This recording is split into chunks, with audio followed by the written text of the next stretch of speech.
Hi! Welcome sa room ni PRT B507. Come on! Mag-room tour tayo kung ano ba yung meron dito sa room nila. Click. Okay. Ayan, pinakauna mong makikita dyan sa left is ang full body mirror. Diba nasa scene ito? Ito yung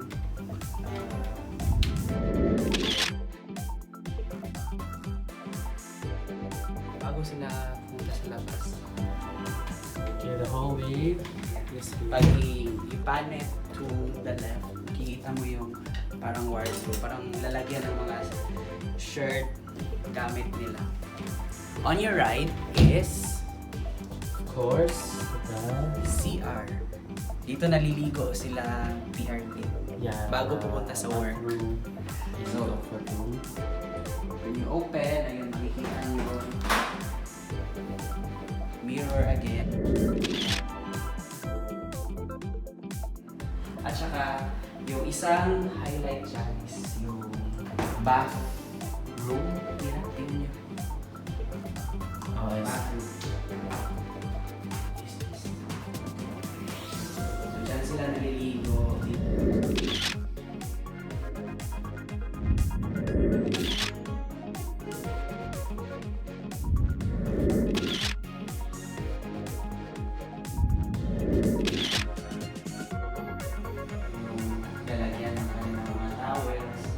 Shower, hot and cold shower. So I think maraming scenes nabuo dito like mga scenes na naliligo sa PRT using Head and Shoulders.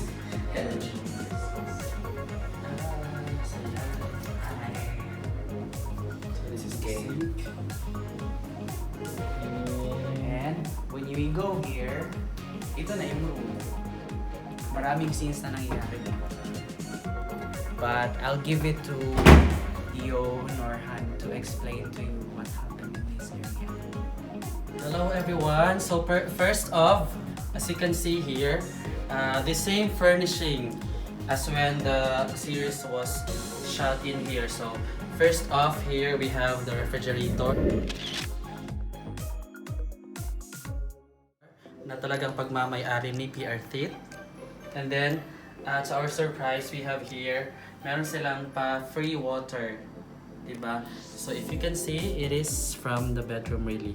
So it is specially made for the unit itself.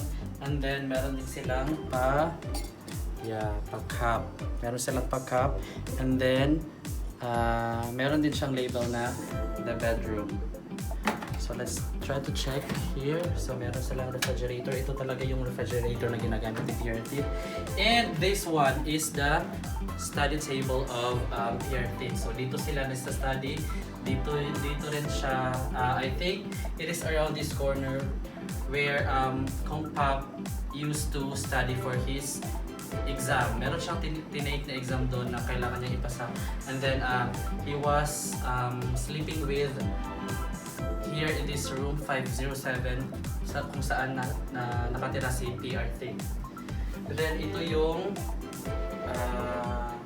for entertainment nila na furnitures. They have the TV. And then as observed before, meron silang I think dining table here. So parang ngayon wala na. And then this is the bed. Ito talaga yung bed na kung saan silang dalawa ay natutulog. So, I think the only difference here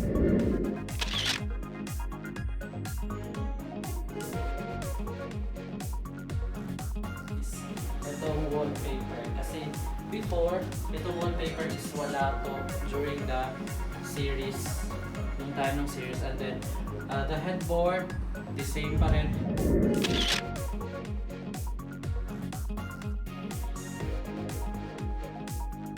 Even the side table there, parehong-pareho.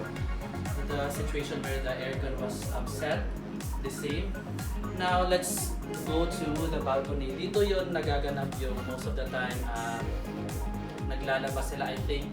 Dito nila sinasapa yung mga gamit nila. So, tingnan natin.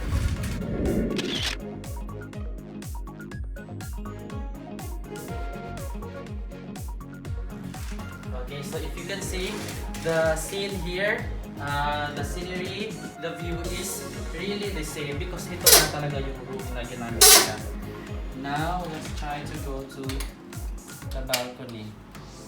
Okay.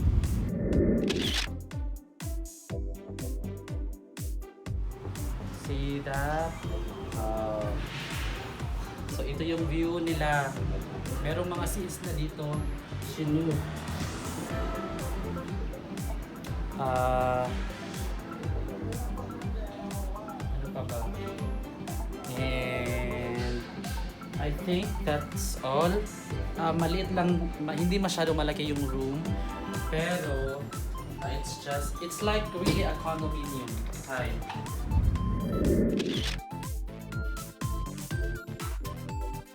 So ngayon ginawa na talaga siyang hotel. So maraming mga guests na pumupunta dito just to sleep here. And for a fact, for your information, the management here in this hotel gave a special treatment to those people who wanted to sleep here because if you booked it in Agoda or booking.com, maaari kang mag-chat or you can contact them via Facebook to see if this room 507, B507 and B508, yung kay Kongpob, doon din kami natulog last night. If it is available, because if it is available, ibibigay nila sa iyo ang room. And no other extra charges. At saka napakabait talaga ng mga front officers nila. Okay, bye-bye! So here it is, the room number. There is, yeah, that one, 507. And look at that. So that is really the building. And let's go to room 508. This one is the room of Kongpob.